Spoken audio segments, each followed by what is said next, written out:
Siapa sangka muridku yang dulu bandal kini jadi suamiku. Malam pertama membuatku terdiam, namanya Alia, seorang guru bahasa Indonesia di sebuah SMA.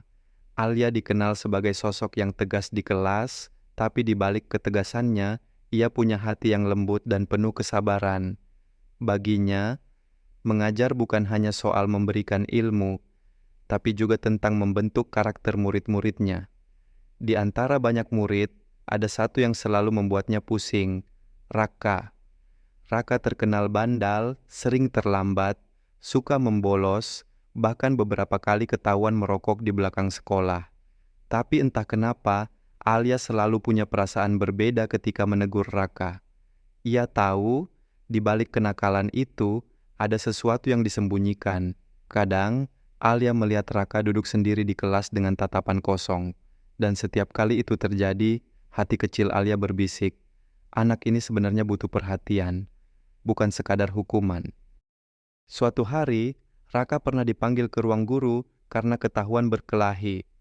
Guru-guru lain marah besar, tapi Alia hanya berkata dengan tenang, "Raka, kamu mau jadi apa kalau terus seperti ini?" Raka terdiam. Untuk pertama kalinya, ia melihat seorang guru yang tidak marah, tidak menghina, hanya bertanya dengan tulus. Momen itu membuat Raka diam-diam menaruh rasa hormat pada Alia. Tapi tentu saja, ia tidak pernah menunjukkannya. Di luar, Raka tetap tampil bandal, seolah tidak peduli. Tahun berganti, Raka lulus sekolah. Alia pun melanjutkan kehidupannya sebagai guru. Ia bahkan nyaris melupakan murid bandalnya itu. Sampai suatu hari, bertahun-tahun kemudian, Alia menghadiri pernikahan sahabatnya. Ia datang dengan sederhana, hanya ingin memberi selamat. Di tengah keramaian itu, seseorang menyapanya. "Bu Alia, ibu masih ingat saya?" Alia menoleh, dan betapa kagetnya ia melihat seorang pria muda berdiri dengan penuh percaya diri. Pria itu tersenyum sambil menjabat tangannya. "Saya Raka, Bu, murid ibu yang dulu sering bikin pusing." Alia terdiam. Raka yang dulu ia kenal bandal, kini berubah total. Pakaian rapi, tutur kata sopan, bahkan aura kedewasaannya begitu terasa. Hatinya bergetar, bukan karena cinta, tapi karena tak menyangka, murid yang dulu begitu sulit diatur, kini berdiri di hadapannya sebagai lelaki yang berbeda. Dan di dalam hati Alia, pertanyaan itu mulai muncul. Apakah benar dia masih Raka yang dulu aku kenal? Setelah pertemuan di acara pernikahan itu, Alia dan Raka mulai sering berkomunikasi. Awalnya hanya saling sapa lewat pesan singkat, menanyakan kabar, lalu berkembang jadi obrolan yang lebih panjang. Raka bercerita tentang kehidupannya setelah lulus. Bagaimana ia banting tulang membangun usaha kecil bersama temannya. Bagaimana ia berusaha berubah agar orang-orang tidak lagi memandangnya sebagai anak nakal. Alia mendengarkan dengan kagum. Di dalam hati, ia bangga. Anak ini ternyata benar-benar berubah. Tapi tentu saja, Alia masih memandang Raka sebatas mantan murid, tidak lebih. Beberapa minggu kemudian, Raka mengajak Alia bertemu di sebuah kafe sederhana. Mereka duduk berdua, bercerita banyak hal. Raka menatap Alia dengan tatapan serius. "Mbak Alia, dulu, waktu sekolah, mungkin aku murid yang paling bikin pusing. Tapi sebenarnya, justru karena ibulah aku bisa berubah." Alia terdiam. Ia tidak menyangka, nasihat sederhana yang dulu ia ucapkan, ternyata masih diingat Raka sampai sekarang. Namun sebelum Alia sempat menjawab, Raka tersenyum tipis dan berkata, "Aku ingin membalas semua kebaikanmu." Dengan caraku kalimat itu membuat Alia bingung. Apa maksudnya? Beberapa hari setelah pertemuan itu, Alia mendapat kabar dari ibunya. "Li, ada tamu datang. Katanya mau ketemu sama kamu." Alia keluar dari kamarnya, dan betapa terkejutnya ia melihat Raka berdiri di ruang tamu bersama kedua orang tuanya. Dengan penuh keyakinan, Raka berkata, "Mbak Alia, saya datang bukan sebagai muridmu dulu, tapi sebagai seorang pria. Saya ingin melamar Mbak Alia menjadi istriku." Suasana ruangan hening. Alia kaget bukan main. "Raka, Kamu serius? Aku ini lebih tua darimu. Aku dulu gurumu. Orang-orang pasti akan bicara macam-macam, tapi Raka menatapnya dalam-dalam. Aku sudah siap, Mbak. Aku tidak peduli orang lain mau bilang apa. Yang aku tahu, aku ingin hidup bersama orang yang selama ini jadi inspirasiku. Malam itu, Alia tak bisa tidur. Kata-kata Raka terus terngiang di telinganya. Di satu sisi, ia merasa hubungan itu mustahil. Perbedaan usia, status guru murid, dan pandangan orang sekitar membuatnya ragu.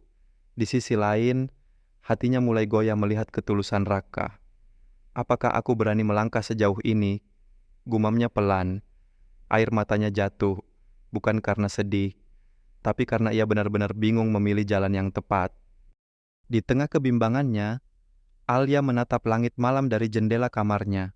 Ia berbisik lirih, "Ya Allah, kalau memang ini jalan terbaik, tolong beri aku petunjuk." Dan di hatinya, ia tahu bahwa jawabannya tidak bisa ditunda terlalu lama. Cerita pun berhenti di situ. Dan teman-teman, di episode berikutnya, kita akan lihat keputusan apa yang akhirnya diambil Alia. Apakah ia menerima lamaran muridnya yang dulu bandal itu, atau justru menolak karena takut dengan omongan orang? Setelah berhari-hari penuh kebimbangan, akhirnya Alia mengambil keputusan.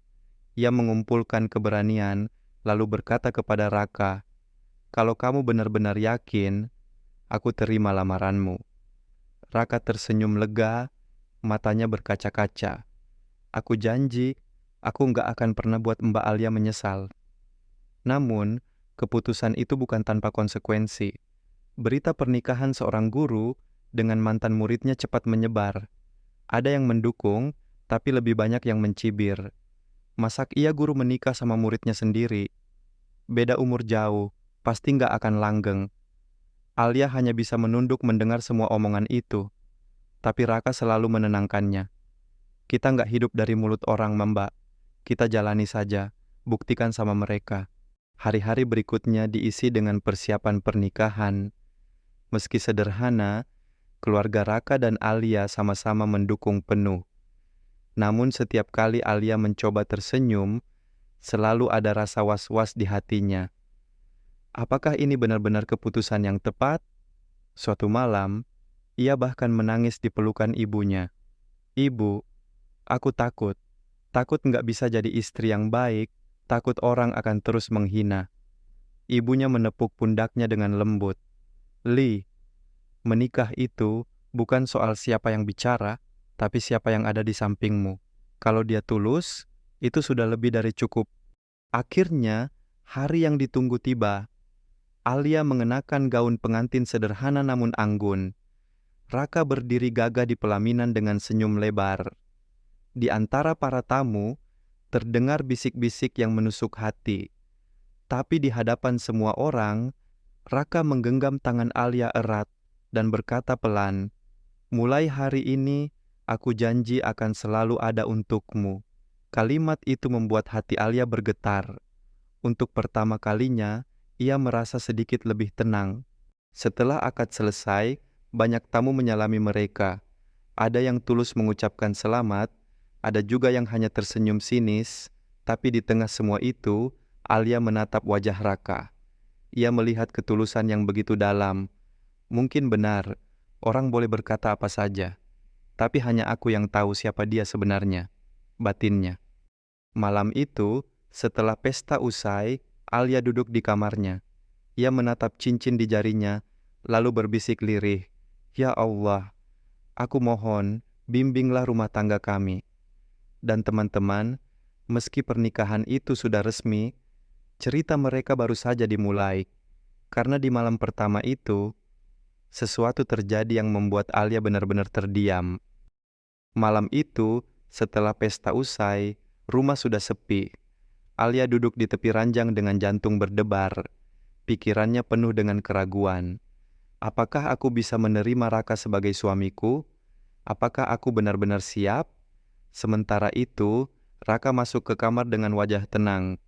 Ia duduk di kursi, menatap Alia yang terlihat gelisah. Alia menunduk, tak berani menatap matanya. Suasana hening begitu terasa. Dalam hatinya, Alia masih dibayangi perbedaan usia dan status masa lalu mereka. Ia merasa canggung, bahkan takut. Tapi tiba-tiba, Raka bicara dengan suara pelan. "Mbak Alia, aku tahu ini nggak mudah buatmu. Aku tahu kamu masih ragu. Tapi tolong percaya, aku nggak akan memaksamu." Alia menoleh pelan, matanya berkaca-kaca. "Raka, kenapa kamu memilih aku? Aku ini jauh lebih tua, dan dulu aku hanya gurumu." Raka tersenyum tipis, "Karena justru kamu yang membuatku jadi orang seperti sekarang. Kalau bukan karena nasihatmu dulu, mungkin aku nggak akan sampai di titik ini. Aku ingin mendampingi orang yang pernah berjasa dalam hidupku." Alia tak mampu menahan tangis. Air matanya jatuh, bukan karena sedih, tapi karena terharu. Raka mendekat perlahan, lalu menggenggam tangannya dengan lembut. "Mbak, malam ini aku nggak ingin apa-apa. Aku hanya ingin kamu tahu, aku akan selalu sabar menunggu sampai kamu siap benar-benar menerima aku sebagai suamimu." Alia terdiam. Kata-kata itu membuat hatinya luluh. Untuk pertama kalinya sejak pernikahan, ia merasa damai. Ia mulai melihat Raka bukan lagi sebagai muridnya dulu, tapi sebagai pria yang tulus mencintainya. Malam itu, mereka tidak melakukan apa-apa, hanya duduk berdua, saling bercerita, saling membuka hati. Alia berkata pelan, "Raka, mungkin aku butuh waktu, tapi aku janji akan berusaha." Raka mengangguk dengan senyum hangat. "Itu saja sudah cukup buatku, Mbak." Dan di malam itu, cinta mereka mulai tumbuh perlahan, bukan dari paksaan, tapi dari ketulusan. Saat menjelang tidur, Alia menatap langit-langit kamar dan berbisik dalam hati, "Siapa sangka, murid bandal yang dulu selalu membuatku kesal, kini justru menjadi pria yang paling membuatku merasa aman." Malam pertama itu bukan diwarnai gairah, tapi air mata haru dan janji tulus. Dan di sanalah sebuah cinta baru mulai bersemi. Hari-hari pertama pernikahan Alia dan Raka penuh dengan canggung. Alia masih merasa segan, sementara Raka selalu berusaha mencairkan suasana. Raka sering membuat sarapan pagi untuk Alia, meski hasilnya kadang gosong. "Maaf Mbak, telurnya agak gosong, tapi rasanya masih enak kok," katanya sambil tertawa. Alia yang biasanya serius, mulai tersenyum kecil. Ia merasa ada ketulusan dalam setiap hal kecil yang dilakukan Raka. Namun, hubungan mereka tidak selalu mulus. Beberapa tetangga mulai bergosip, mencibir pernikahan mereka. "Aneh ya, guru nikah sama murid. Apa nggak salah tuh?" Bisik-bisik itu sempat membuat Alia gelisah. Tapi Raka selalu menenangkan. "Mereka boleh ngomong apa saja, Mbak. Yang penting kita tahu tujuan kita menikah. Aku janji bakal terus jaga kamu." Alia terdiam, lalu menatap Raka. Hatinya mulai yakin kalau ia tidak salah memilih jalan ini. Suatu malam, Alia pulang kerja dalam keadaan sangat lelah. Begitu sampai di rumah, ia melihat Raka sudah menyiapkan makan malam sederhana, sup ayam hangat dan teh manis. "Aku tahu Mbak pasti capek, makanya aku masak seadanya. Semoga cukup bikin hangat." Alia menatap meja makan itu, lalu meneteskan air mata. Bukan karena sedih, tapi karena bahagia. Untuk pertama kalinya, ia merasakan arti perhatian tulus dari seorang suami. Perlahan, semua keraguan Alia mulai hilang. Ia tidak lagi melihat Raka sebagai murid bandal yang dulu sering dimarahinya. Kini, ia melihatnya sebagai pria dewasa yang mampu bertanggung jawab dan mencintainya dengan sepenuh hati. Di satu malam penuh keheningan, Alia berkata pelan, "Raka, terima kasih ya. Aku pikir awalnya aku salah, tapi sekarang aku yakin, aku ingin menjalani sisa hidupku bersamamu." Raka tertegun, lalu menggenggam tangan Alia erat. "Aku janji, Mbak, aku nggak akan pernah bikin kamu menyesal menikah denganku." Dan sejak saat itu, cinta mereka benar-benar tumbuh kuat. Hari-hari berikutnya terasa berbeda. Mereka tertawa bersama, saling mendukung, dan belajar memahami satu sama lain. Alia yang awalnya ragu, kini merasa hidupnya jauh lebih lengkap. Ia sadar, cinta tidak mengenal usia, masa lalu, atau pandangan orang lain. Yang penting adalah ketulusan dan keberanian untuk saling menerima. Teman-teman, kadang cinta tidak datang dengan cara yang biasa. Kadang, cinta justru hadir dari orang yang dulu sama sekali tidak kita sangka. Seperti Alia dan Raka, yang akhirnya membuktikan bahwa cinta sejati bukan soal siapa lebih tua, siapa lebih muda, atau apa kata orang, tapi tentang siapa yang benar-benar mau bertahan dan berjuang bersama kita. Kalau menurut kalian, apakah cinta yang tumbuh perlahan justru lebih kuat dibanding cinta yang datang tiba-tiba? Tulis pendapat kalian di kolom komentar ya. Dan jangan lupa like, subscribe, serta nyalakan lonceng supaya kalian gak ketinggalan cerita-cerita menyentuh berikutnya. Sampai jumpa di kisah inspiratif selanjutnya.